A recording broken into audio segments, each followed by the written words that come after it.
Guys who've dated hot but crazy women. What's your story? Story 1. I dated a crazy once, well, a few of them, and more than once. But anyway, this girl was upset that I wasn't showing her enough love after a hard day's work.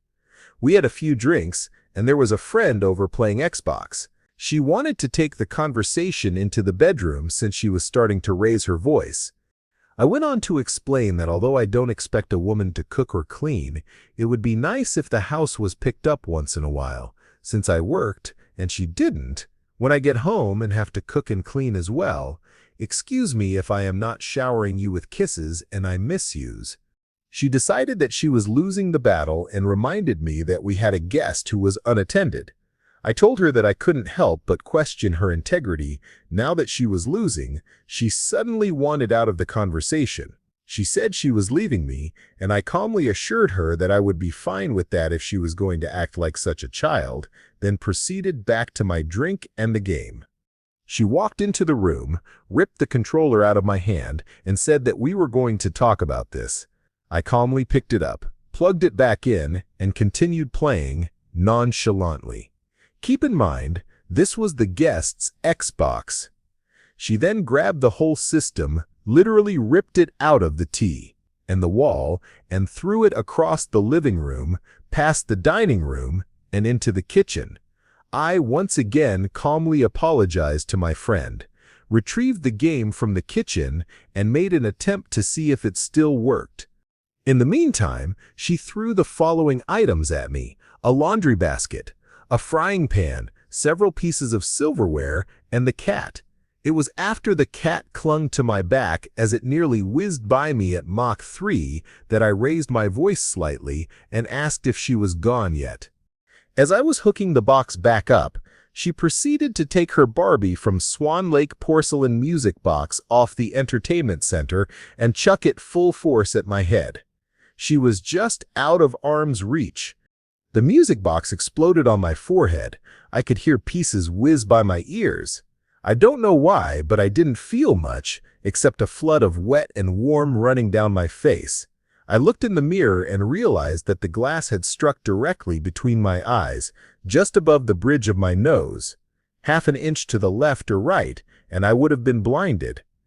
I told her I was leaving, and she proceeded to strip down all bare, get on her hands and knees, and crawl all over the apartment while I packed, begging me to stay.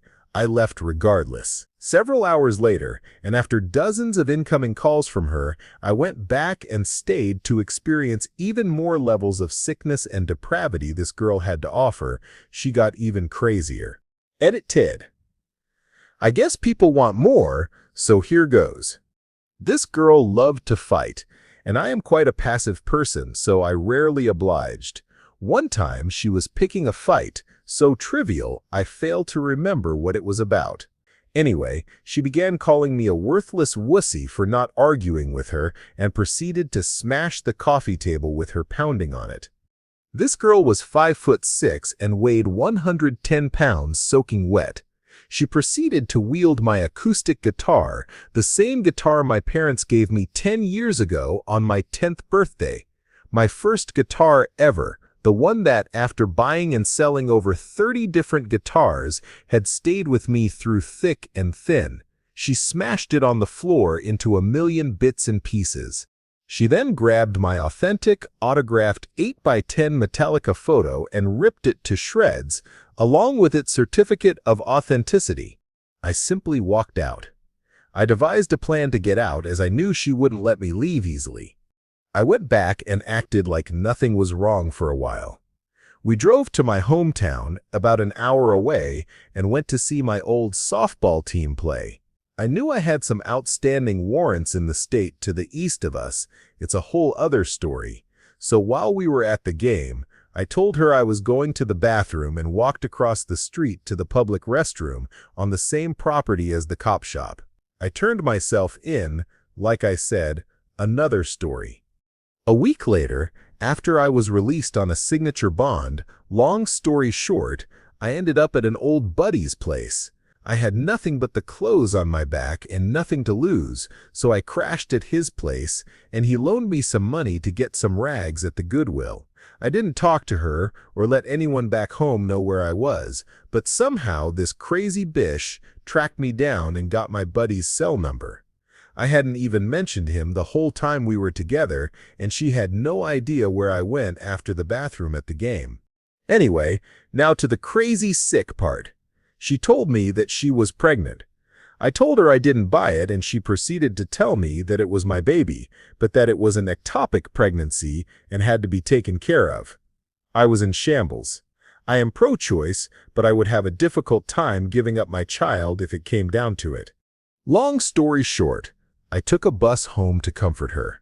She refused to let me go to the hospital with her, stating that her mother was going to be there and she wasn't happy with me for leaving like I did. I waited at the apartment for her, and she arrived a couple of hours after her appointment time. She said that they located the fetus with a sonogram, inserted a 12-inch long needle through her belly right to where it was, and sucked it out of her body, and that was all. She claimed to have mild cramping, but she wanted to bang right away, so I knew something was fishy. A few nights later, while she was sleeping, I called my aunt, who was a registered nurse, and she told me there was no way there was any procedure like that for an ectopic pregnancy, and that she had fabricated the whole thing. Shortly after, I lost my frigging mind, went to the ER, and tried to commit myself to a mental ward to get over the screwed-up crap she put me through. I ended up opting out of that, moved in with some family who threatened her with a restraining order. Eventually, I didn't hear from her again until about a year or so later. Before we continue, do us a quick favor, smash that like button and subscribe to support our channel. Story 2.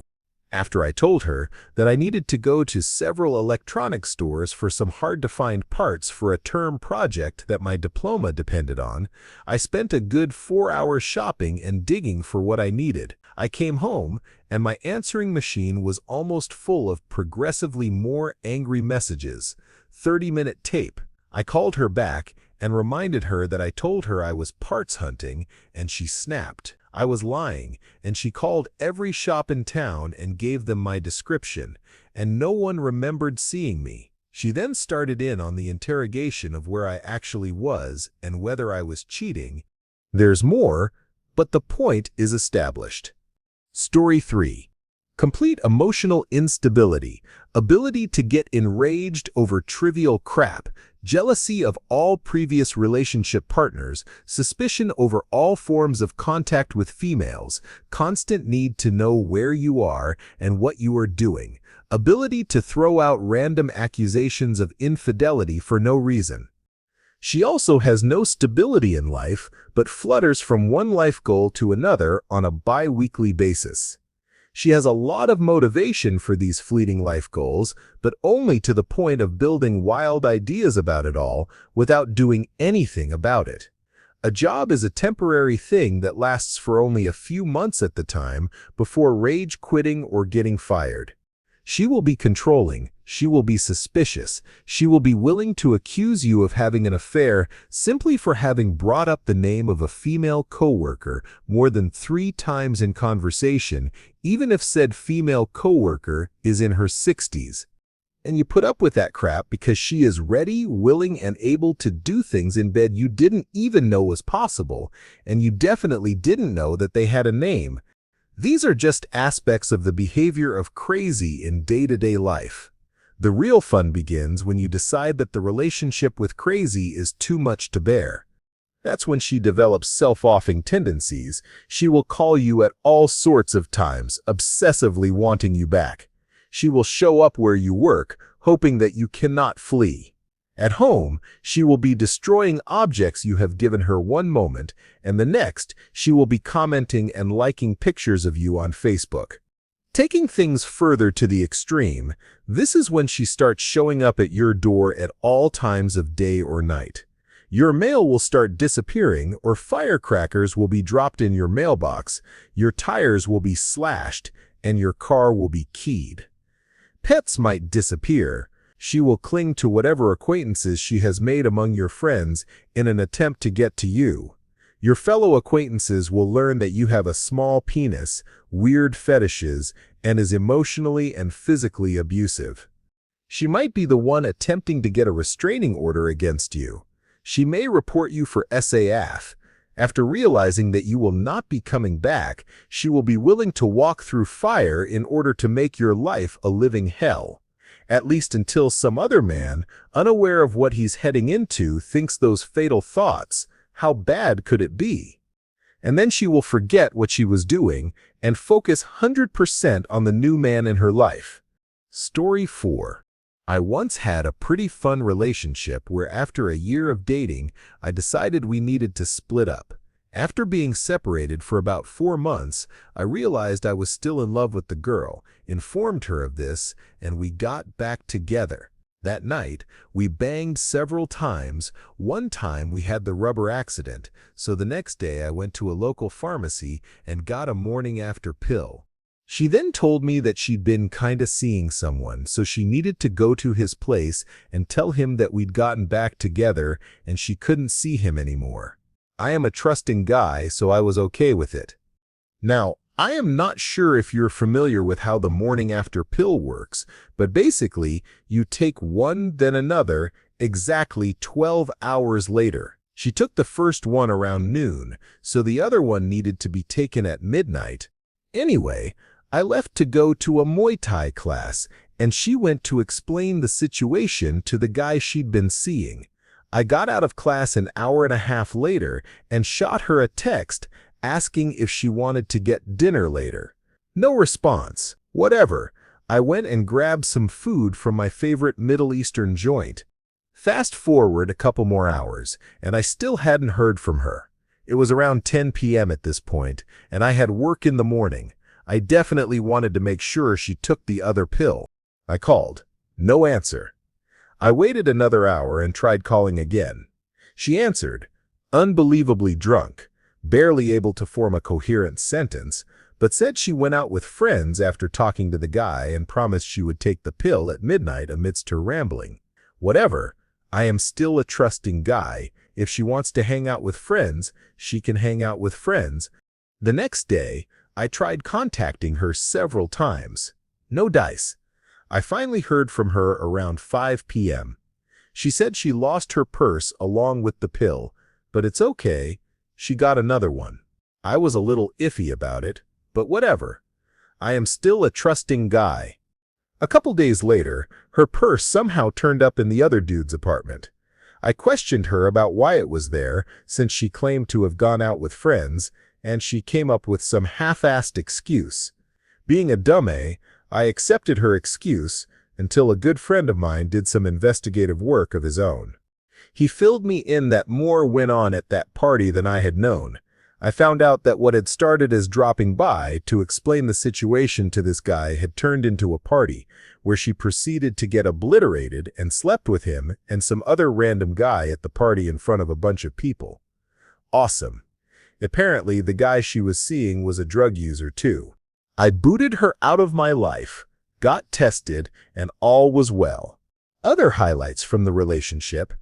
When she stopped taking her depression meds, then got drunk, I woke up in the middle of the night to her squatting in the corner of the bedroom, pissing on a suitcase. Woke up one night with her not in bed. Found her sleeping, standing up, completely bare in the bedroom closet. The night she got drunk, started screaming for no reason, and didn't stop for 5 minutes, prompting the neighbors to call the police. There's plenty more, but I am sure you get the idea. Basically, that is what a crazy is. Story 5. Calling a girl crazy is to men roughly the same as a woman calling a guy creepy, where it is 100% based on subjective feel. The only difference is that an attractive woman can still get laid if she is crazy because she is attractive. Specific signs to look for include daddy issues, lots of crying, getting blackout drunk very often, children with multiple men, a dating history that includes felons or people currently in jail, princess mentality, etc. Story 6. Back in high school, I had a girlfriend who cheated on me. I found her at a party and in a drunken haze called her out in front of all her friends, who, to my surprise, backed me up more than they did her. I felt like a boss.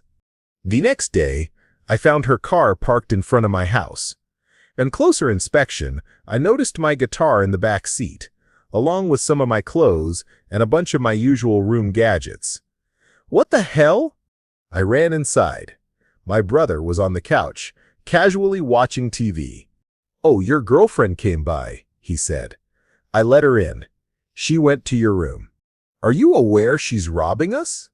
I yelled just as she slipped out the side door with a stack of my C.Ds, some games, and my PlayStation 2. "Oh crap," he muttered.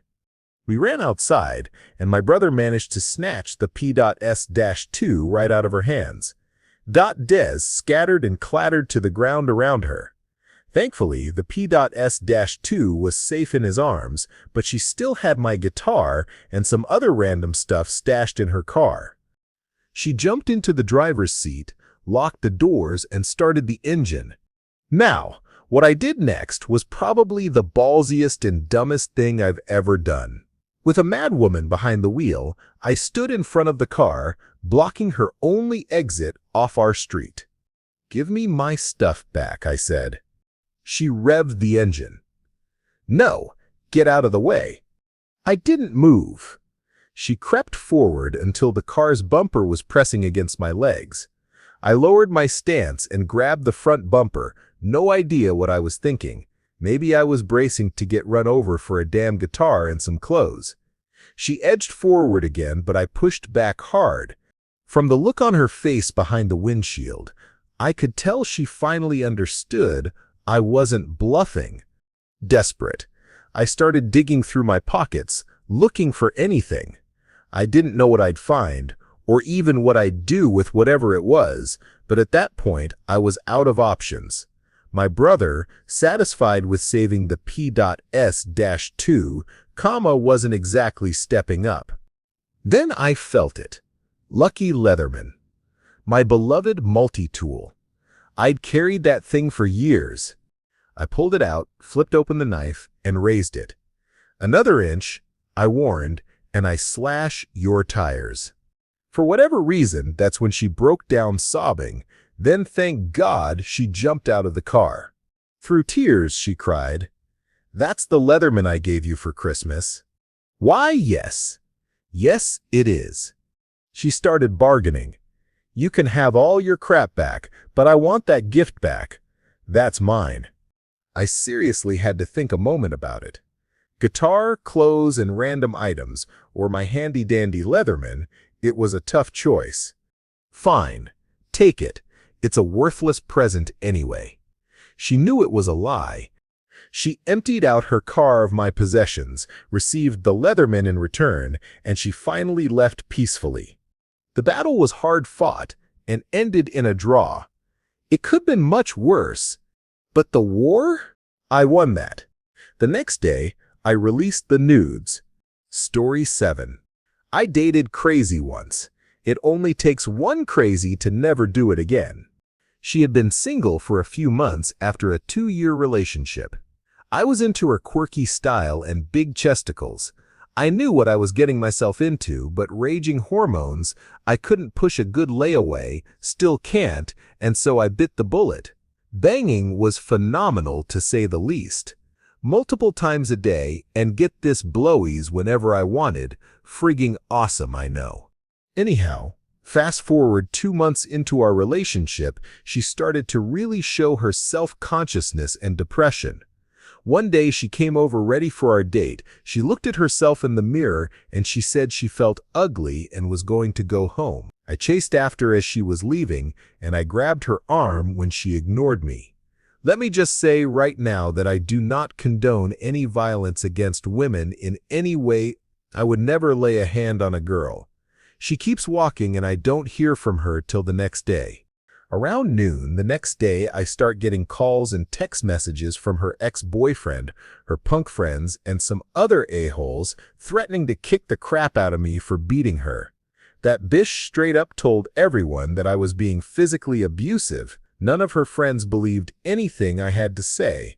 So the next few months of my life consisted of dodging ass beatings and empty threats. It shook me up. That's why you don't stick your dong in crazy.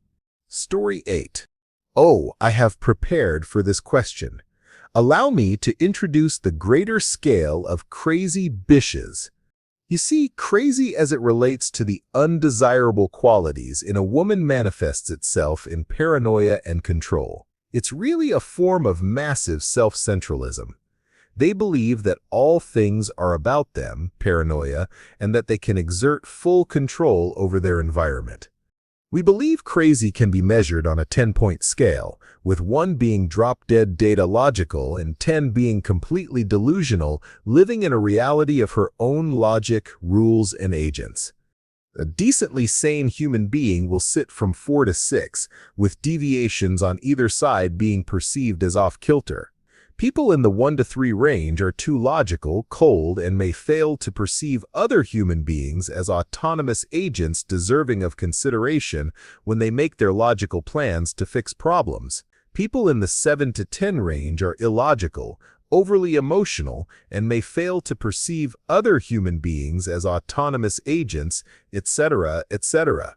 In the context of this discussion, we are principally concerned with those in the above 6 range.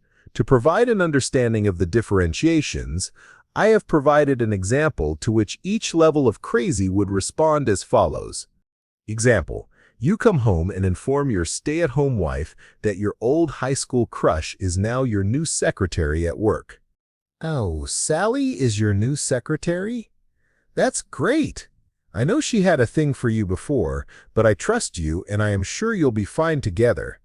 Why don't you have her over for dinner and we can all catch up? That's level 4 crazy. Level 5. Honey, it makes me uncomfortable that you are working with Sally.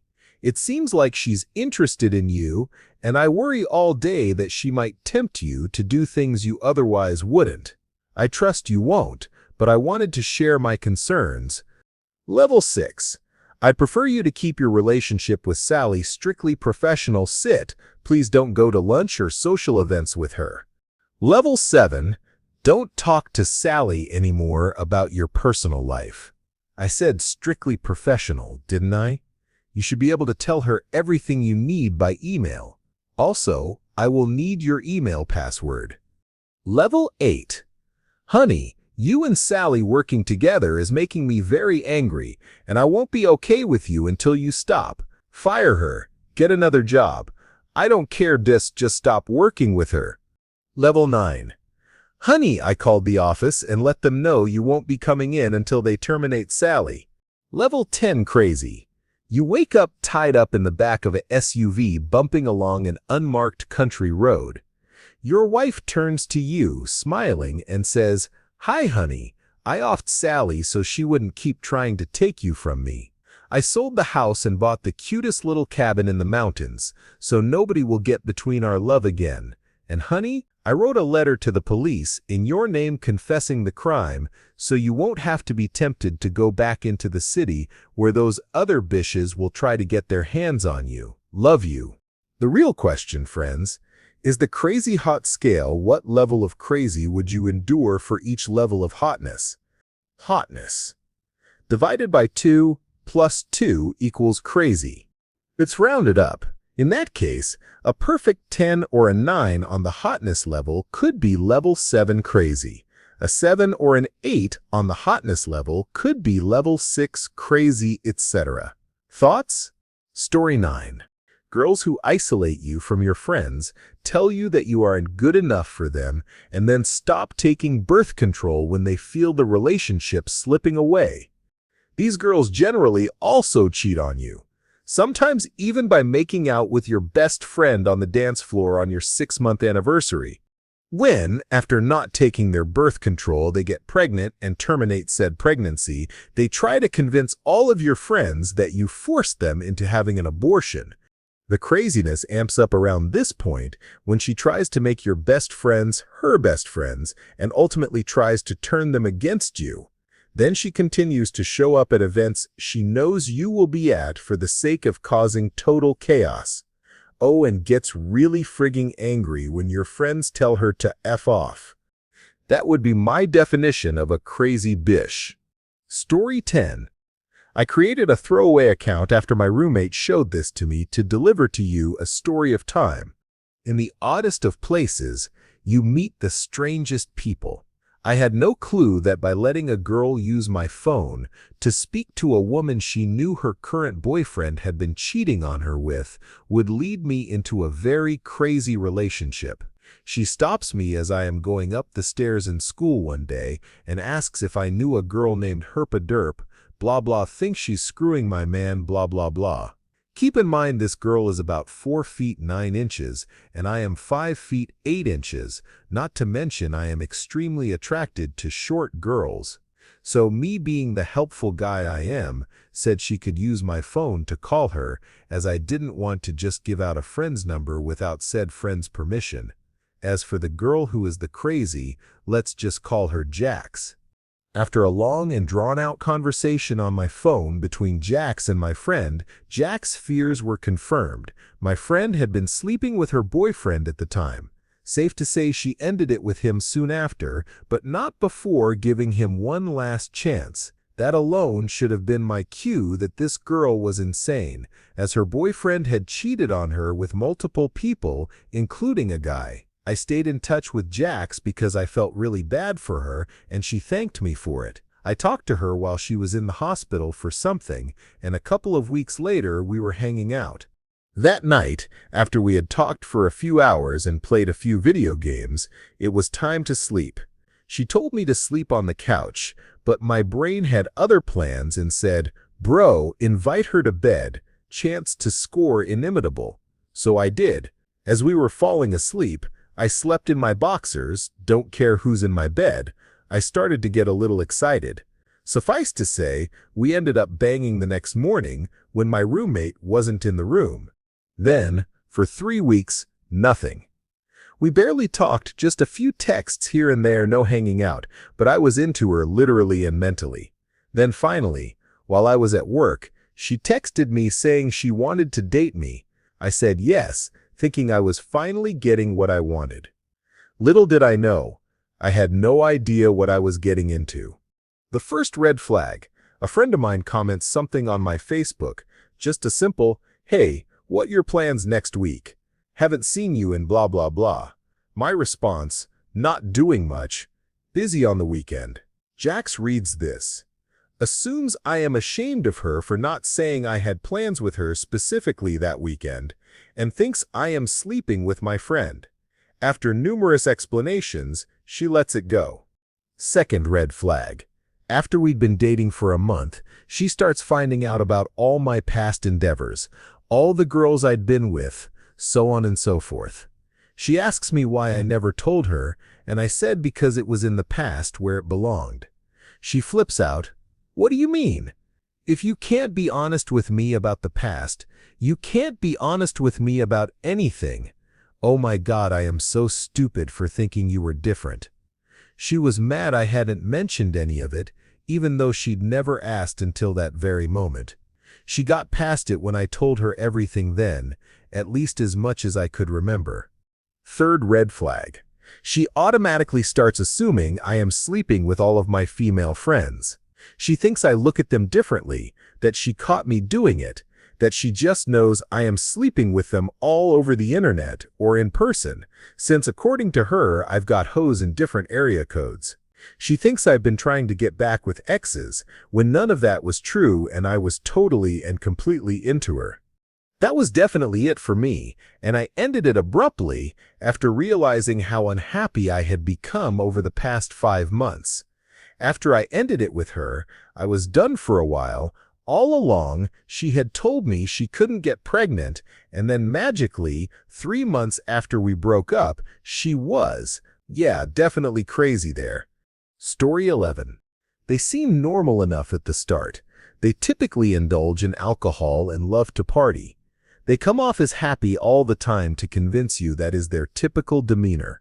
They do stuff to you in bed that would make a corn star blush. Then ever so slowly, they dial up a crazy notch. It starts with body posture changing to a defensive stance when you mention another being that also has a V area. They construct absurd arguments over trivial things to gauge how much crap you will take. The calls and text messages intensify, and they begin to manipulate your time by committing you to crap in advance. Dial up another crazy notch. They try to give you keys to their places and passwords for crap and try to guilt trip you into reciprocating. Before long, it becomes a problem if you didn't talk to her first about going out with your friends. They leverage the booty to win twit arguments. Turn dial to full-blown frigging nuts. By now, she's concocting stories where friends and family ask crazy questions about when y'all are getting married. She manipulates her kids into asking you when y'all or they can do things after you and their mom tie the knot. She cries for no reason and drinks a lot now. You might even wake up in the middle of the night to her sniffing your dong because she had to be sure you weren't going behind her back. At this point, you may start questioning whether the good still outweighs the bad. You should now protect your well-being. One day, Crazy explodes across the table when you ask for the ketchup bottle, and she almost forks you. She starts breaking things and babbling incoherently. Everyone off, you've reached Crazy's frigging main terminal. The freight train of rage barrels through the house as objects are launched in your direction. Meanwhile, her kids casually shut their door like a boss and fire up the PS3 like this isn't the first time. You make it out of the house with your balls and your life. Don't come back for your stuff. It's probably burning on the barbecue pit in the backyard. Lesson learned. Don't ever answer another call and delete her from Facebook. Change your number if necessary and make sure you know where the mutual friends stand. TLDR. Sue don't. Do it with redheads with kids. Story 12. Before I moved to a different state to go to college, I was working at a store my cousin got me a job at. He'd been there for a few years and knew almost everyone. It was December, and I'd been working there for about 2 months with around 3 weeks left before I moved, when my cousin introduced me to this cute girl who was about 6 years older than me. I was 19 at the time. We'll call her Old Crazy Bish for the sake of conversation. Old Crazy Bish and I hit it off pretty quickly, and we ended up sleeping together in less than a week. The morning after, as I was heading to work and said goodbye to her, she held me close and said, "You're a good guy. I am glad you waited a few months before we fooled around. I love you." Mind you, I had only known she existed for a week. That was sign number 1. I told her I was moving and that I thought this was just a hookup, not a relationship. She seemed okay with it, enough to keep seeing me and sleeping with me without bringing up anything about a relationship. During my last week living there, she went off the deep end, pleading with me not to leave, saying she'd be lost without me, and that I was the one for her and stuff. Anyway, I spoke my piece and moved. About 2 weeks later, I got a letter from her in the mail. I never gave her my address. Then she started spamming my email with all kinds of crazy messages. Eventually, I had to change my email address because of it. One day, she showed up at my apartment, 2 states away from where we're from, and said she came on a surprise vacation. I told her she could stay the night, but would have to leave the next day. We had a long discussion about our predicament, because I refused to call it a relationship, and once again it seemed like everything was settled. We agreed to stop communicating, but wouldn't you know it, the letters kept coming for 2 more years, even though I never once contacted her. They kept getting weirder and weirder to the point of pathetic. Eventually, the letters stopped, but it was a pretty damn unnerving experience. As much as I wanted to respond and try to explain again that there was no relationship, I knew that any contact from me would only make things worse. So yeah, don't stick your dong in Crazy unless you want Crazy to find you 2 states away and mysteriously get your home address. Story 13. Sarah.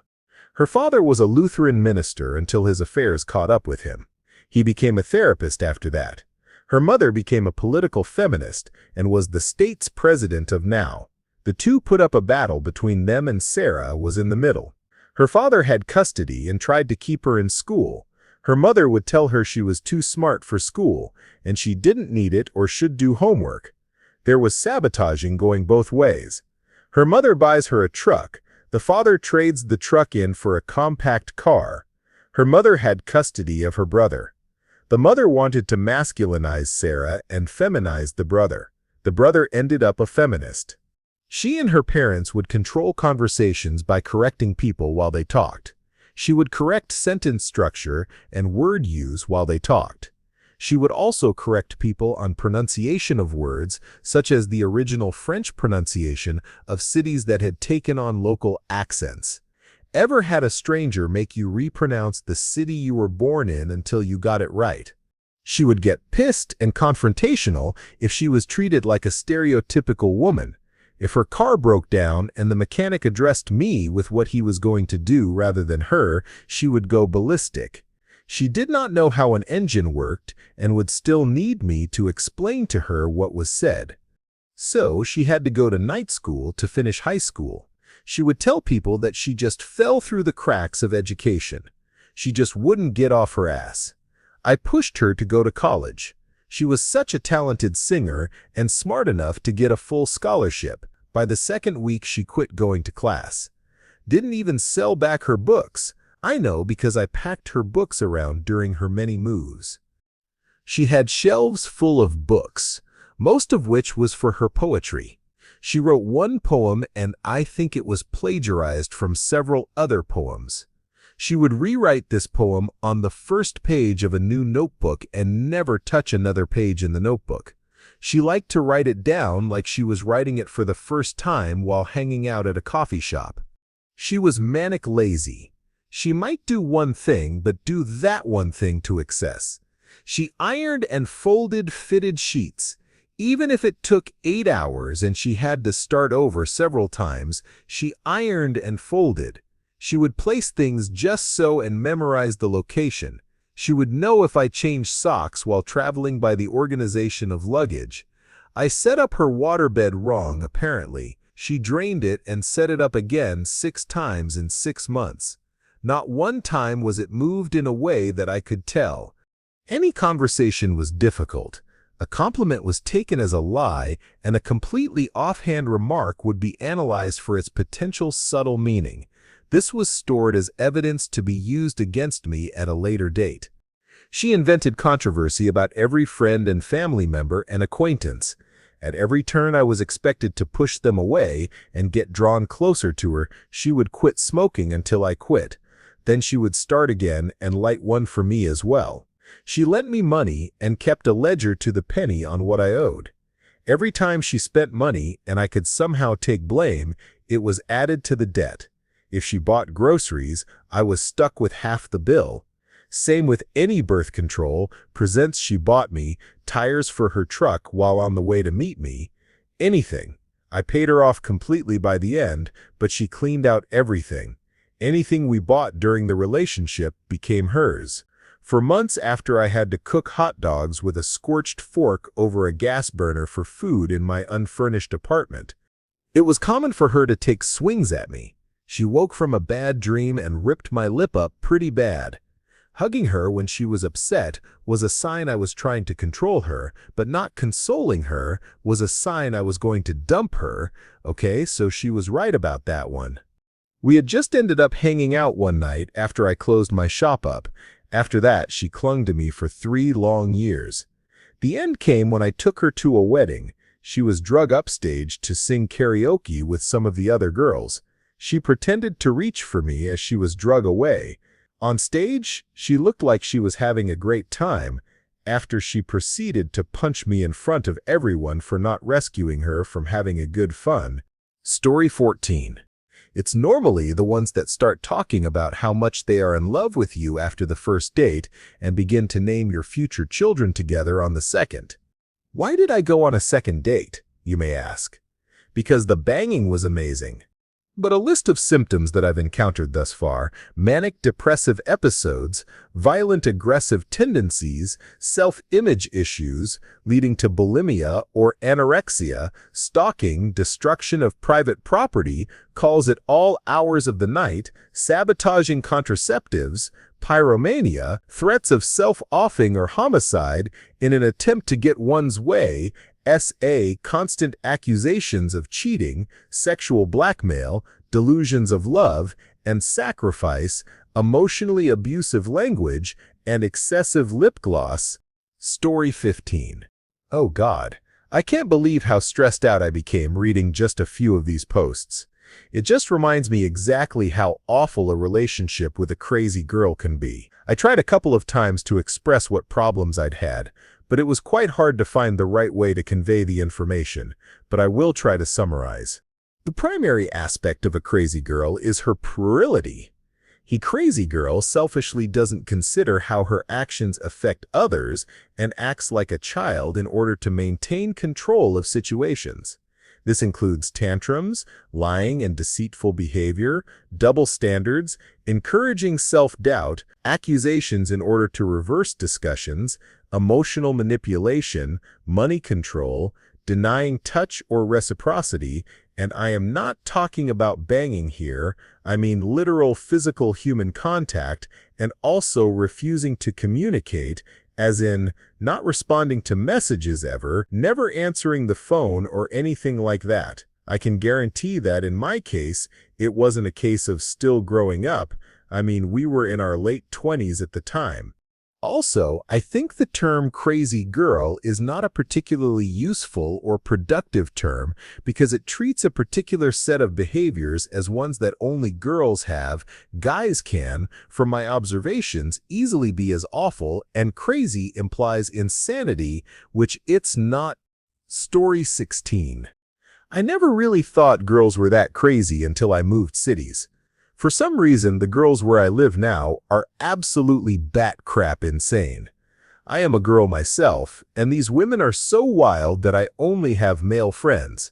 They're controlling over their boyfriends and husbands, have to know where they are constantly, and throw fits like children over the most ridiculous things, tone of voice, missing a call, you name it.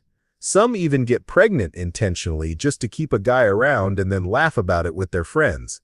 One night, I was hanging out with some friends, and we were headed to a party. I distinctly warned the guys to watch out for one particular girl. Just don't stick your dong in crazy was the exact phrase I used. She got wasted, slept with the host's husband, he's also to blame, but this girl took it to another level, claimed she was pregnant, and when the wife told her to back off, she started following and harassing her. The wife ended up going to the police. Kids were involved, because yes, she was stalking the guy's children, and the girl tried to cover it up by saying she was drugged and saved just to hide it from her own husband, who she had already been cheating on for years with multiple people. Yeah, to that I would say that is sticking your dong in crazy. Story 17. I once went back to my hometown for Christmas and visited a bar where my brother was working. It was full of my mates from years back, and while I was catching up with them, I noticed a very attractive blonde giving me the once-over in no uncertain terms. When I asked my brother if he knew her, he said he did and that she was generally perceived as crazy. When I went back to my seat, she was sitting at our table and we soon began to chat. To cut a long story short, she invited me back to her house and ushered me into her living room. While she prepared some drinks in the other room, I checked my wallet for a rubber. 5 minutes later, we were banging like crazy when the door suddenly opened and her parents walked in. Her house, my A. I apologized and left as the row exploded, then made my way back to the bar where I regaled my less than surprised pals with the news. A month later, I heard she'd sold all her possessions, bought herself a ring, which she told everyone I'd given her, and for 2 years badgered everyone I knew for my address in London. Great body, though. Story 18. I dated a super cute, tattooed, artsy girl, one of many, kinda my thing. She was cool for about 2 weeks, super sweet, attentive, and nice. A little needy, but I've dealt with worse, and I could tell I wasn't going to marry her, but I was still enjoying my time with her, who knows. Then, after about 2 weeks, she flipped on me like I'd never seen before. I am guessing she was bipolar, but I've never actually seen someone with bipolar disorder flip, so I don't know. She raged into a tirade, almost pre-rehearsed for about 20 minutes, accusing me of cheating on her, making her feel second best, not valuing her opinion, and so on. At one point, I began to laugh. I am sorry, I don't mean to laugh, but seriously, are you serious? After all, I didn't even know this girl's middle name yet. It had only been 2 weeks, and she was still someone I was just starting to get to know. She kept telling me I was a horrible person, an a-hole, a piece of crap, a liar, and more. Eventually, I asked, I am being honest, is there something about your mental well-being that I should know? You're not making sense right now. Well, guess who didn't like that? The night before, I discovered she was a Scientologist, most likely a reason she wasn't seeking treatment for her obvious mental illness. Story 19. My girlfriend is a redhead. That's always a warning sign. Last night, I ended up sleeping on the couch. Here's why. I took some Angus burgers out of the freezer for dinner. We had only one bun left, so I texted her, "Hey, can you pick up some buns on your way home from work? We're having burgers?" I got a phone call from her saying she had the worst day ever. She's a teacher, so every day is apparently the worst day ever, and that she wasn't picking up buns, that I should do it. I told her we had one bun left, and she could have it while I just put the burger on bread. It all was fine until she got home. Then she got really cranky about how I didn't pick up buns and how tired she was, etc. I avoided her like the plague all night. After we ate and she thanked me for the burgers, she started watching her TV shows. I surfed Reddit for a while, and when her show was over, she wanted to sit on my lap and get some attention. I plainly told her she could just go to bed. Doors start slamming. She tells me she was going to apologize for being a bitch, but now I just pissed her off even more. She says she doesn't want me sleeping in her bed tonight.